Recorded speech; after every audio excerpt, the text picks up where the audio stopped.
नमस्कार, आप देख रहे हैं न्यूज नेशन का डिजिटल प्लेटफॉर्म और आपके साथ इस वक्त में लक्ष्मी उपाध्याय। आज बात होगी महाराष्ट्र की सियासत की। नमस्कार, आपके साथ हूं मैं खुशबू मनोरमा मिश्रा। महाराष्ट्र की सियासत की बात होगी घोषणा पत्र की, जो कि अब से थोड़ी देर पहले अमित शाह ने सामने रखा है। इसी के साथ बात ये भी कि बटेंगे तो कटेंगे वाला जो नारा है वो किस हद तक पहुंचा है आगे, क्योंकि कल देखिए जब हम डिस्कस कर रहे थे तो डिस्कशन का विषय ये भी था कि किस तरह से संघ ने अब इस पर छोटे छोटे समूह बनाए हैं और इस नारे को वो सही बताने की कोशिश हो रही है। तो ऐसे में आज चर्चा पूरी महाराष्ट्र चुनाव पर। वो इसलिए भी जरूरी हो जाती है क्योंकि वहां पर जो अभी महायुति की सरकार है, यानी कि भारतीय जनता पार्टी, एकनाथ शिंदे की जो पार्टी शिवसेना वो, और अजीत पवार की पार्टी यानी कि एनसीपी। अब इन तीनों ही पार्टियों में क्या अजीत पवार को लेकर जो बयान सामने आया, यानी सीएम योगी आदित्यनाथ के बयान पर जिस तरीके से अजीत पवार का बयान सामने आया, उसने कई बड़े सवाल खड़े कर दिए।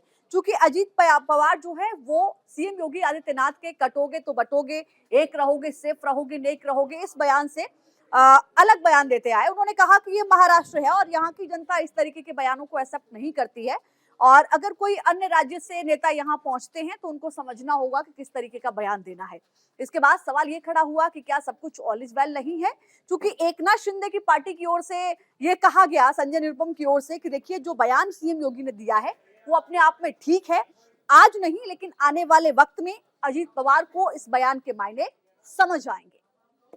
और देखिए इससे पहले अगर आप संकल्प पत्र की बात करें जो भाजपा लेकर आई, उसमें कुछ चीजें हैं जिसका जिक्र भी जरूरी है। और बटेंगे कटेंगे पर तो बात हम लगातार कर ही रहे हैं, उस पर भी आगे चर्चा होगी कि किस तरीके से अजीत पवार ने जो ये बयान दिया है उसके मायने क्या है। देखिए आप अगर घोषणा पत्र संकल्प पत्र की बात करें जो भाजपा लेकर आई है, तो उसमें कुछ चीजें हैं। 25 लाख नौकरियों का दावा किया गया है। इसी के साथ लाडकी बहन योजना में 2100 रुपए महीना देने की बात की गई है। साथ ही 2027 तक 50 लाख लखपति दीदी बनाएंगे। और लखपति दीदी योजना जो है वो बहुत ही सही रही है बीजेपी की, हमेशा से सक्सेसफुल योजना इसे माना गया है। तो ऐसे ही संकल्प पत्र के साथ बीजेपी आई जरूर है, लेकिन इस बार का अगर आप महाराष्ट्र का चुनाव देखें तो ये सबसे अलग महाराष्ट्र का चुनाव हो सकता है, क्योंकि यहाँ पर जिस तरह से उद्धव गुट बटा, जिस तरीके से अगर आप शिंदे गुट और उद्धव गुट की बात लगातार करें तो कई तरह से जो लोकसभा चुनाव हुए और उसके नतीजे आए, उसके बाद तमाम चीजें बदली हैं। तो ऐसे में पवार गुट के बदलने से लेकर बीजेपी कांग्रेस के बीच जो जंग है वो समझ में आएगी। और इसी बीच ये बटेंगे तो कटेंगे का नारा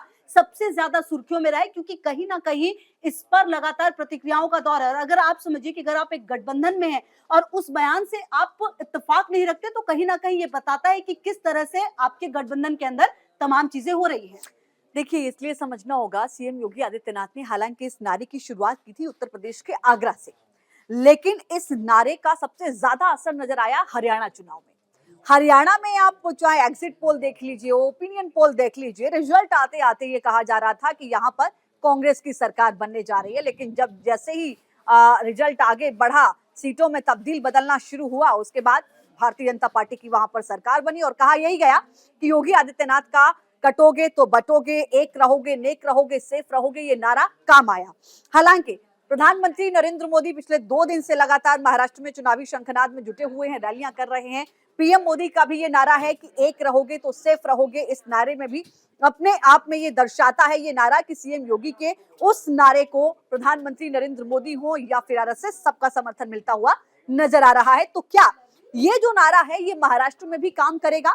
हालांकि अजीत पवार ये कह रहे हैं कि महाराष्ट्र छत्रपति शिवाजी का राज्य है, यहाँ पर इस तरीके के बयानों को जनता पसंद नहीं करती है। लेकिन योगी आदित्यनाथ जब जाते हैं और इस नारे को वहां पर जब वो बोलते हैं, वो देते हैं, तो वहां के जो समर्थक उनके होते हैं, जो वोटर्स होते हैं, उनमें जोश नजर आता है।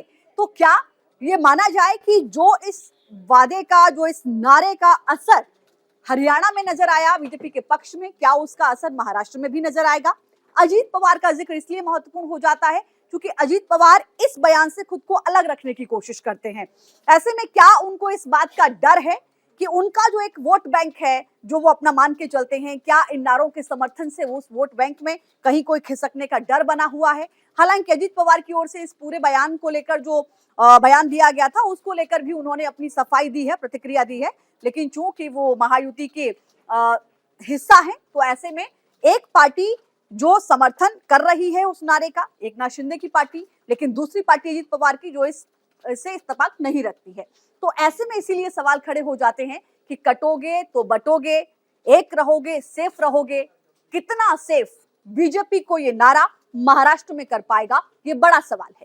बिल्कुल, और इसी के साथ अगर आप ये समझिए कि जाति का हिसाब किताब क्या है महाराष्ट्र में, और इस नारे के जो मायने हैं वो इससे भी समझ में आते हैं कि अगर आप देखें तो ओबीसी 52% है, साथ ही एससी एसटी जो है 9% है, एससी 12% और मराठा की अगर आप बात करें तो वो 12 से 16% के करीब है। इसीलिए ये बहुत ज्यादा इंपॉर्टेंट हो जाता है कि आप किस तरीके से तमाम वर्ग को संतुष्ट रखते हैं। इसी के साथ अगर आप देखें तो अभी जिस तरीके से सत्ता यहाँ पर बीजेपी की चल रही है, ऐसे में ये आप प्लस पॉइंट भी मान सकते हैं कि जो सत्ता विरोधी भावना है वो कहीं ना कहीं शायद महाविकास आघाड़ी के लिए काम कर जाए, लेकिन कहीं ना कहीं कुछ वर्ग ऐसे हैं जिनको संतुष्ट करना अभी भी बीजेपी के लिए बहुत ज्यादा जरूरी है। और शायद यही बड़ी वजह है कि अजीत पवार ये बहुत अच्छे से जानते हैं, क्योंकि देखिए अगर आप लोकसभा चुनाव की बात करें तो अजीत पवार गुट ने बहुत अच्छा प्रदर्शन नहीं किया था। इनफैक्ट पूरे अगर आप महाविकास आघाड़ी की बात करें तो उनका प्रदर्शन अच्छा नहीं रहा था, और शायद यही बड़ी वजह है कि लोकसभा चुनाव में अगर सीटों की आप बात करें तो दूसरे नंबर की ये सबसे ज्यादा बड़ी सीटों वाला क्षेत्र है, महाराष्ट्र राज्य है। ऐसे में यहाँ पर अपनी पकड़ कैसे बनाई जाए, क्योंकि अगर आप देखिए तो शिंदे गुट का जो निशान है, जो नाम है, वो एकनाथ शिंदे के पास है, उद्धव गुट को नहीं मिला था वो शिवसेना का, और इसी के साथ एनसीपी की भी जो पहचान है वो भी अजीत पवार गुट को मिली हुई है। तो क्या ये जो फायदा है वो मिल पाएगा, और अजीत पवार का ये अपने आप में कहना, इस बयान से इत्तेफाक ना रखना, क्या वहां की जनता को ये समझा पाएगी कि ये बयान कितना गलत और कितना सही? क्योंकि अगर आप संघ की बात करें तो अब संघ लगभग 70,000 से 80,000 छोटे छोटे समूह बनाकर ये समझाने की कोशिश करने वाला है कि इस बयान के क्या मायने हैं, इस बयान को किस तरीके से गलत तरीके से जो विपक्षी दल है वो पेश कर रहे हैं। तो अपने आप में इस बयान के मायने काफी ज्यादा अहम हो जाते हैं तब जबकि इसको संघ का समर्थन मिल रहा है। संघ मतलब कि आप समझिए नागपुर में मुख्यालय है, और ऐसे में महाराष्ट्र से बहुत ज्यादा जुड़ा हुआ है। कई बड़े जनप्रतिनिधि हैं जिनका संबंध अगर आप देखें तो बहुत ज्यादा स्ट्रांग है, चाहे वो नितिन गडकरी हो, देवेंद्र फडणवीस हो। तो ऐसे में आने वाले समय में इस बयान के मायने अपने आप में काफी अहम हो जाते हैं। निश्चित तौर पर अब देखिए, अभी जो मैं अपडेट आपको दे दूं वो ये है कि महाविकास आघाड़ी की ओर से भी अपने घोषणा पत्र का ऐलान कर दिया गया है। कांग्रेस पार्टी पहले ही ऐलान कर चुकी थी, भारतीय जनता पार्टी ने आज ऐलान कर दिया है। ऐसे में अब निगाहें इस बात पर रहेंगी, वादे नारों के साथ जनता क्या कुछ अपना फैसला सुनाती है, इस पर रहेगी नजर। फिलहाल इतना ही, नमस्कार। लगातार रहेगी नजर। धन्यवाद।